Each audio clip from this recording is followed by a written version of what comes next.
আসবে রে জামিলা, তখন তুমি আব্বা আব্বা বলে তোমার আব্বার গলাটাকে গিয়ে জড়িয়ে ধরে নিবে। আর তোমার আব্বার যদি মনটা বিগলিত হয়ে যায়, তোমার আব্বার মন যদি গলে যায়, ও বেটি জামিলা হয়তো তোমাকে হত্যা করবে না, হত্যা করবে না। ও বেটি জামিলা, ওই দেখো তোমার বাবা আসে, আসার পর তোমার বাবার গিয়ে গলাটাকে ধরে নেবে। আগে কিন্তু মেয়েকে আপনার শিক্ষা দিয়েছে। দাহিয়া কালবে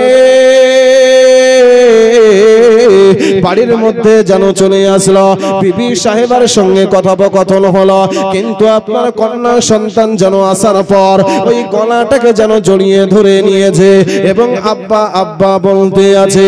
দেখবেন বাবা, যাদের ছেলে আর মেয়ে আছে এই দুটো সন্তানের পার্থক্য করবেন। বাবার প্রতি মায়া যার বেশি হয় সে সন্তানটা হলো কন্যা সন্তান। কোন সন্তান বললাম না? বাবাদের বেশি মায়া হয়, ছেলেদের বেশি মায়া হয় বাবার প্রতি না মেয়েদের? একটু জোরে বলুন, সত্য কথাটা বলবেন। মেয়েদের মায়াটা বেশি হয়।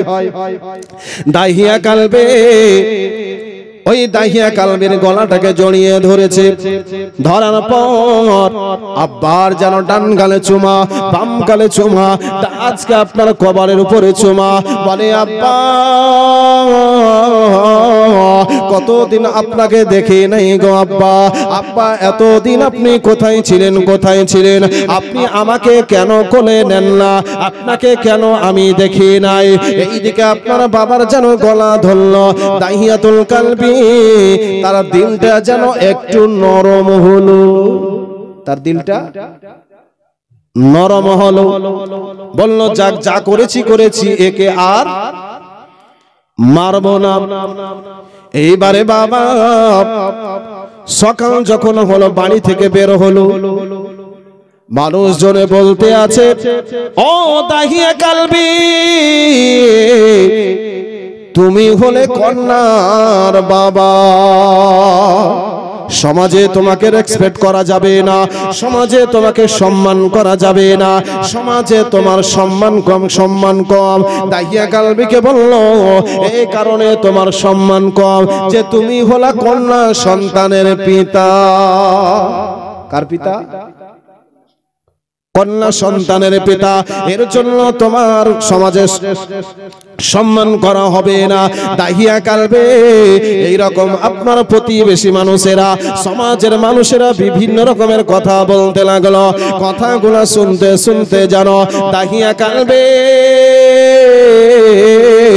হৃদয়টা যেন আপনার পাথর হয়ে গেল।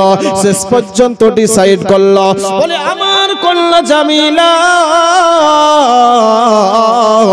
এই জামিলার কারণে সমাজে আমার মান থাকবে না, সমাজে আমার সম্মান থাকবে না।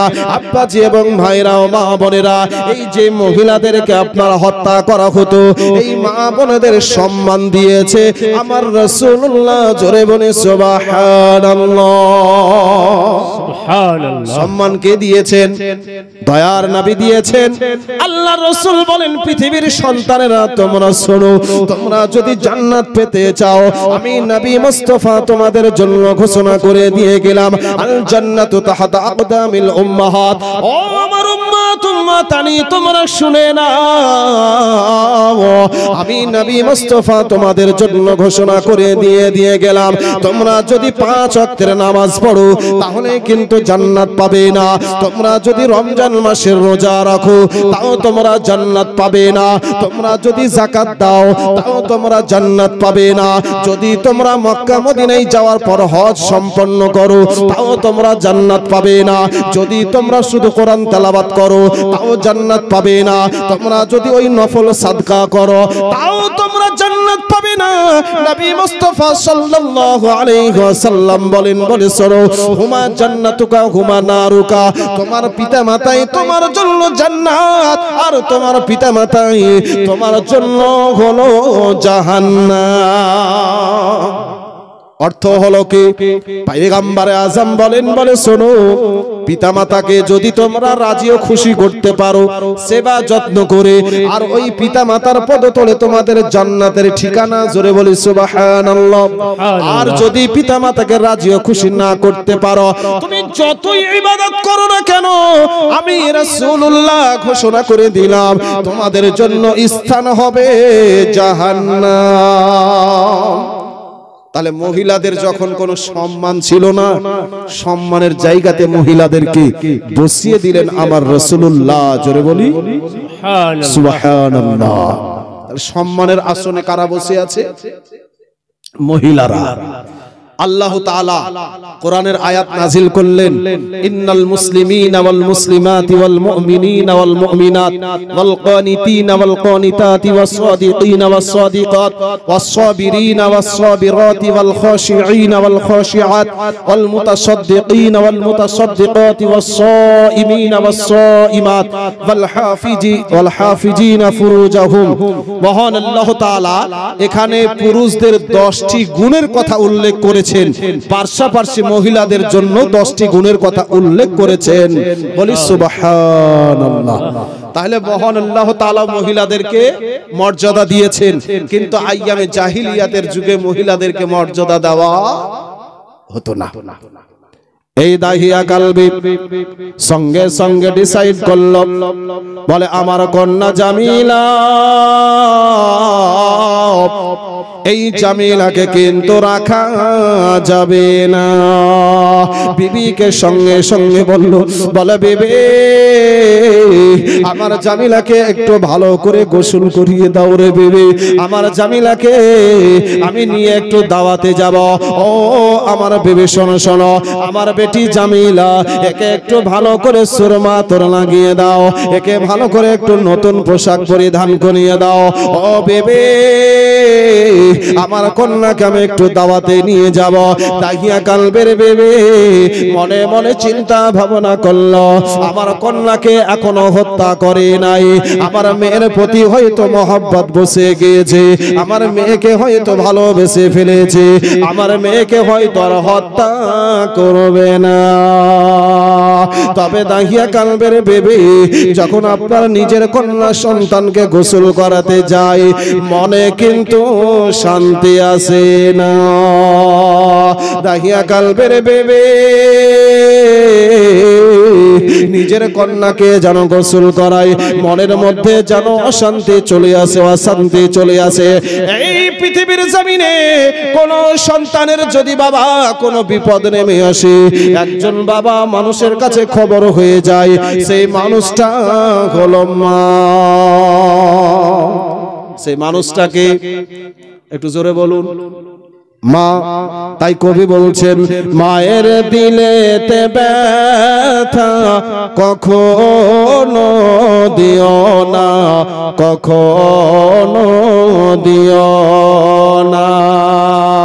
মায়ের দিলেতে ব্যথা কখনো দিও না, কখনো দিও না। দুঃখে দুঃখে নীরবে সুখেতে খুশি হবে, দুঃখে দুঃখে নীরবে সুখেতে খুশি হবে। ছেলের সুখের তরে মা মরতেও রাজি হবে। জীবন দিলেও শোধ হবে না, জীবন দিলেও শোধ হবে না, মায়ের দুধের দেনা, মায়ের দিলেতে ব্যথা কখনো দিও না, কখনো দিও না। আব্বাজি এবং ভাইরা ও মা বোনেরা, এইদিকে মা বেটিকে যেন আপনার গোসল করাই, বেটিকে যেন আপনার গোসল করাতে আছে। মা, মায়ের মনে যেন শান্তি নাই। মা, বেটিকে যেন আপনার গোসল করিয়ে দিল, বেটিকে যেন আপনার নতুন পোশাক পরিধান করিয়ে দিল। এইদিকে আপনারা দাহিয়া কালবে সঙ্গে সঙ্গে যেন বাবা কিছু অস্ত্র নিয়েছে, নেওয়ার পর নিজের কন্যাকে নিয়ে যেন ওই মরুভূমির দিকে চলতে আরম্ভ করে দিয়েছে। জামিলা বলে মা, তোমার কাছ থেকে আব্বার সঙ্গে চলে গেলাম গো মা, জানি না তোমার সঙ্গে আর দেখা হবে কি না। মা, তুমি যেন ভালো থেকো গো মা। মায়ের সঙ্গে কথাবার্তা বলি জামিলা যেন মায়ের সঙ্গে রওনা হয়ে গেল। এইদিকে আপনারা দাহিয়া কালবি বলেন, ইয়া রাসূলুল্লাহ, ইয়া হাবিবাল্লাহ, নবীজি গো, আমার সেই কন্যা সন্তানকে আমি নিয়ে যেন মরুভূমির জঙ্গলে চলে গেলাম। জঙ্গলে যাওয়ার পর একটি যেন বিশাল উঁচু পাহাড় ছিল। ইয়া রাসূলুল্লাহ, সেই পাহাড়ের পাদদেশে আমি যেন ওই মরুভূমির বালুগুলাকে আমি যেন খনন করতে আরম্ভ করলাম, আমি যেন খনন করতে আরম্ভ করে দিয়েছি। ইয়া রাসূলুল্লাহ, যখন আমি বালুগুলাকে সরাতে আরম্ভ করেছি, ওই বালুগুলা যখন আমার শরীরে লেগেছে, আমার দাড়িতে যখন বালুগুলা লেগেছে, আমার কন্যা জামিলা ওই বালুগুলাকে সরিয়ে দেয় আর আমার শরীরের ঘামগুলাকে যেন মুছিয়ে দেয়। ইয়া রাসূলুল্লাহ, ইয়া হাবিবাল্লাহ, নবীজি গো, আমার কন্যা সন্তান জামিলা দৌড়াদৌড়ি করে আমি আব্বা হয়েও আমার কন্যার জন্য যেন কবর খনন করতে আছে। আমার কন্যা জানে না, জানে না, জানে না, বলতে আছে, বলে আব্বা তুমি না আমাকে ঘুরতে নিয়ে যাবে, তবে আব্বা এই জায়গাতে তুমি কষ্ট করে কেন তুমি ওই জায়গাকে খনন করতে আছো, কেন তুমি বালুগুলাকে সরাতে আছো গো আব্বা। এইদিকে আপনারা দাহিয়া কালবি বলে বেটি একটু পরে তুই টের পাবি কেন আমি খনন করতে আছি। দাহিয়া কালবি ওই মরুভূমিতে আরবের জমিনে বালুগুলাকে সরাতে সরাতে বুক পর্যন্ত যেন বাবা সরিয়ে দিয়েছে, কবর যেন খনন করা হয়ে গিয়েছে। জামিলা একবার বাবার কাছে আসে, একবার দৌড়ে যেন অন্যদিকে চলে যায়। বাচ্চারা দেখবেন স্থির ভাবে থাকে না। এইদিকে আপনার জামিলা আবার যেন বাবার কাছে চলে আসলো। বাবা যেন গর্ত থেকে উঠে গেল, উঠে যাওয়ার পর সঙ্গে সঙ্গে জামিলাকে বলল, ও বেটি জামিলা, দেখো দেখো কত সুন্দর গর্ত করেছি রে বেটি, এই গর্তখানাকে একটু তুমি দেখে নাও। জামিলা সঙ্গে সঙ্গে যেন আপনার ওই গর্তের মুখ বাড়িয়ে যখন দেখতে যাবে, তাহিয়া কালবে নিষ্ঠুর মনের মানুষ যেন ওই নিজের কন্যা সন্তানকে ধাক্কা দিয়ে ওই গর্তে ফেলে দিল। ফেলে দেওয়ার পর যেন আপনারা পাথর চাপা দিতে আরম্ভ করে দিয়েছে। এইদিকে দেখিয়ে কালবির কন্যা জামিলা বুঝতে পেরে গিয়েছে আমাকে আব্বা আর রাখবে না, হত্যা করে দিবে। সঙ্গে সঙ্গে বলে আব্বা, আব্বা তুমি আমাকে মেরো না গো আব্বা, আব্বা তুমি আমাকে ছেড়ে দাও আব্বা, আমার কারণে যদি তোমার মান সম্মান চলে যায় গো আব্বা, আমি অন্য কোনো দূর দেশে চলে যাব। ও আব্বা আমাকে তুমি মেরো না গো আব্বা, আমাকে তুমি ছেড়ে দাও, আমি অন্য দূর দেশে চলে যাব যেখানে দাহিয়া কালবিকে কেউ চিনে না। তবে আব্বা তোমার সঙ্গেও যাব না, তোমার বাড়িতেও থাকবো না আব্বা, তুমি আমাকে ছেড়ে দাও, আমি অন্য কোথাও চলে যাব। আব্বা আব্বা বলে যেন আপনার শব্দ করতে আছে, কাকতি মিনতি যেন করতে আছে। এদিকে আপনারা দাহিয়া কালবে পাথরগুলা চাপাতে চাপাতে বাবা শেষ পর্যন্ত যেন এমন করে বালু চাপাতে আরম্ভ করে দিয়েছে, গলা পর্যন্ত বালু চাপিয়ে দিয়েছে। জামিলা এখনো যেন মৃত্যুবরণ করে নাই। বলে আব্বা তোমার হাতে ধরি গো আব্বা, আব্বা তোমার পায়ে ধরি গো আব্বা, তুমি আমাকে হত্যা করো না আব্বা, তুমি আমাকে ছেড়ে দাও, তোমার কাছে আমি মিনতি করি আব্বা, তুমি আমাকে হত্যা করো না আব্বা, তুমি আমাকে ছেড়ে দাও, ছেড়ে দাও। দাহিয়া কালবি, নিষ্ঠুর দাহিয়া কালবি, আজকে আপনার যেন কন্যা সন্তানের কথা তার কর্ণকুহরে পৌঁছালো না, এদিকে আপনার পাষাণ নিষ্ঠুর দিলটা যেন আপনার বিগলিত হলো না, নরম হলো না, শেষ পর্যন্ত যেন বাবা ওই জামিলাকে বালু চাপা দিয়ে দিল, দেওয়ার পর যেন আপনার বাড়িতে চলে গেল। যাওয়ার পর বিবি সঙ্গে সঙ্গে বলল, হে আমার স্বামী, আপনি যে আমার কন্যা সন্তানকে নিয়ে গেলেন সেই জামিলা কোথায়?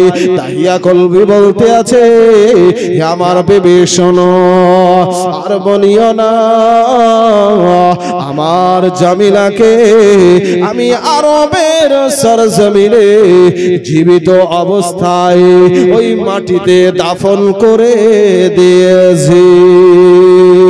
মা সন্তানের যেন বিরহের ব্যথা সহ্য করতে পারি না, মা বলল, বলে স্বামী, আর সন্তানগুলাকে তুমি না হত্যা করেছো, তবে সেগুলা ছোট ছিল, সেগুলা কথা বলতে পারতো না, তবে 70 নম্বর কন্যা সন্তান একটা কথা বলতো, আমাকে কত মায়া দিয়ে ডাকতো, আজকে তোমাকেও কত আব্বা আব্বা করে ডাকতো, কিন্তু তোমার মনের মধ্যে মায়া আসলো না, দয়া আসলো না, তুমি ওই কন্যা সন্তানকে হত্যা করে দিলে।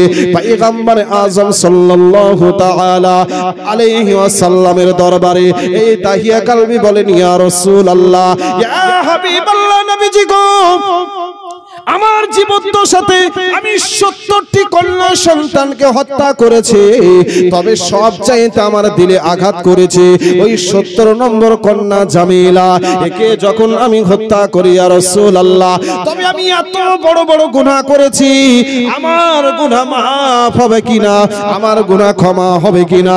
ইয়া রাসূলুল্লাহ, ইয়া হাবিবাল্লাহ, নবীজি গো, আমি জানি না। পয়গম্বর আযম সাল্লাল্লাহু তাআলা আলাইহি ওয়াসাল্লাম সঙ্গে সঙ্গে যেন বাবা নিশ্চুপ হয়ে গেলেন। মহান আল্লাহ তাআলা জিবরাইলকে বলেন, ও জিবরাইল, আমার হাবিবের কাছে চলে যাও, আমার বন্ধুর কাছে চলে যাও। এ দাহিয়া কালবি, আজকে পবিত্র কালিমা লা ইলাহা ইল্লাল্লাহু মুহাম্মাদুর রাসূলুল্লাহ সাল্লাল্লাহু তাআলা আলাইহি ওয়াসাল্লাম এই কালিমা পড়ে নিয়েছে, এর জন্য আমি আল্লাহ তার জীবনের 60 বছরের গুনাহকে আমি আল্লাহ ক্ষমা করে দিলাম। সুবহানাল্লাহ। কত বছরের গুনাহ ক্ষমা হলো? 60 বছর। একটু জোরে বলুন। 60 বছরের গুনাহ ক্ষমা হয়ে গেল। কোরআন তো তাই বলতে আছে, ইল্লা মান তাবা ওয়া আমানা ওয়া আমিলা সালিহান।